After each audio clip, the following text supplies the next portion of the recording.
Assalamualaikum warahmatullahi wabarakatuh. Selamat berjumpa lagi. Pada kesempatan kali ini, di sini kita akan berbagi sharing ya, cara pengujian uji normalitas pada pengujian regresi. Jadi gini, dalam uji regresi itu kan dia masuk ke dalam pengujian parametrik. Sedangkan dalam pengujian parametrik disyaratkan sebuah variabel atau sebuah data itu mempunyai distribusi yang normal. Khusus untuk pengujian regresi, uji normalitas ini dikenakan terhadap nilai residualnya. Jadi bisa dikatakan sebuah uji regresi atau model regresi itu mempunyai syarat minimal bahwa residual mempunyai distribusi yang normal.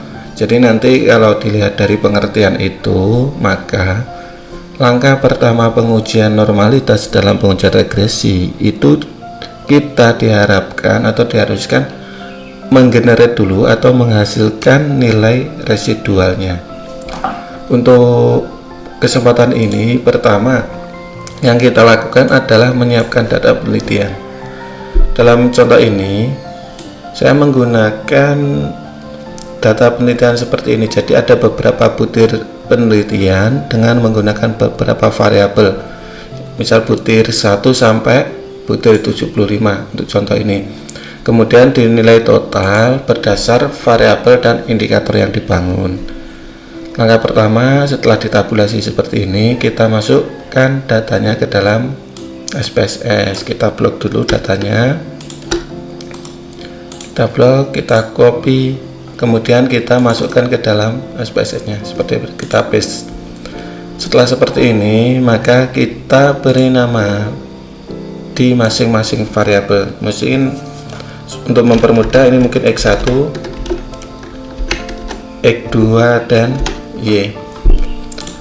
Seperti yang telah disampaikan di depan tadi ya.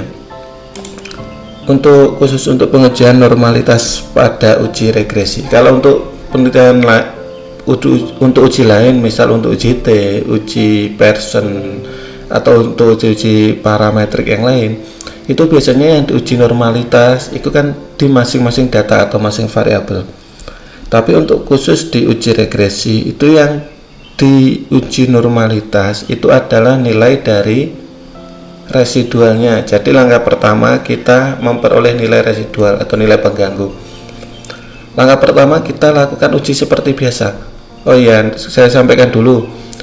Jadi dalam pengujian normalitas di SPSS, uji normalitas regresi di SPSS atau uji asumsi klasik, khususnya uji normalitas di SPSS, itu ada 3 cara. Pertama, dia nanti menggunakan uji histogram, terus menggunakan uji dot, sama uji Kolmogorov-Smirnov. Nanti kita bahas semua. Langkah pertama, kita lakukan regresi seperti biasa, regression linear seperti biasa. Kita masukkan variabel Y di kotak dependent atau terikat, X1 dan X2 di kotak independent atau bebas, variabel bebas. Kita untuk menghasilkan nilai histogram, kita klik histogram, kita centang. Ini untuk uji normalitas menggunakan histogram. Sedang normal probability plot ini untuk menghasilkan nilai plot, normalitas plotnya. Kita klik continue. Untuk menghasilkan nilai residual, kita klik save, klik residual. Jadi ini nanti untuk menghasilkan nilai residualnya guna pengujian Kolmogorov-Smirnov. Kita klik continue, klik OK. Nah, di sini bisa kita lihat outputnya untuk di bagian charts. Nah, ini untuk bagian histogram. Jadi di sebuah uji atau di sebuah data mempunyai residual yang normal jika untuk histogramnya ini menyerupai lonceng sempurna seperti ini. Jadi berdasarkan histogram ini bisa diketahui bahwa untuk residual ini sudah berdistribusi normal. Selanjutnya untuk residual plot ini jika titiknya ini mengikuti garis diagonal ini bisa dikatakan normal. melihat dari grafik baik histogram maupun dari plot ini dapat diketahui bahwa data normal. Tapi pengujian menggunakan grafik ini rawan kesalahan interpretasi karena hanya mengandalkan grafik atau pembacaan grafik aja. Makanya untuk lebih lanjut kita lakukan pengujian dengan menggunakan uji Kolmogorov-Smirnov. Nah, di sini kan nanti bisa dilihat ya bahwa kita mempunyai variabel baru yang bernama res1 residual 1. Makanya kita langsung lakukan uji Kolmogorov-Smirnov dengan langkah analyze non-parametric legasi, kemudian one sample Kolmogorov-Smirnov. Kita masukkan data standardis atau residualnya, klik OK. Untuk pengujian menggunakan Kolmogorov ini kita hanya berfokus di nilai sig, dan di sini nilai signya 0,964. Sebuah data dikatakan mempunyai distribusi yang normal jika nilai signya itu lebih besar daripada 0,05. Ini untuk khusus jika kita menggunakan signifikansi 0,05. Jika kurang maka data tidak normal, kayak gitu ya. Terus untuk most extreme 0,45, 0,045, 0,045 dan negatif ini jika kita menggunakan pengujian menggunakan tabel. Jadi sebenarnya untuk pengambilan keputusan itu selain menggunakan nilai sig juga menggunakan nilai tabel. Jadi nanti kita cari nilai tabel untuk Kolmogorov dengan n sebesar 1, 2, 3 berapa, kemudian dibandingkan dengan nilai absolut.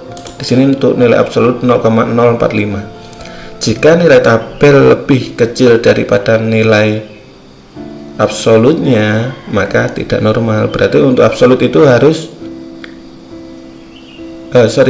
jadi jika nilai absolut ini lebih kecil daripada nilai tabel maka data itu dikatakan normal, kayak gitu. Jadi cara pengambilan keputusan selain menggunakan sig bisa menggunakan tabel, tapi akan lebih mudah karena kita menggunakan SPSS. Tetap akan lebih mudah jika kita menggunakan nilai sig-nya, kayak gitu ya. Untuk n ini nilai responden, min ini nilai rata-ratanya, standar deviasi.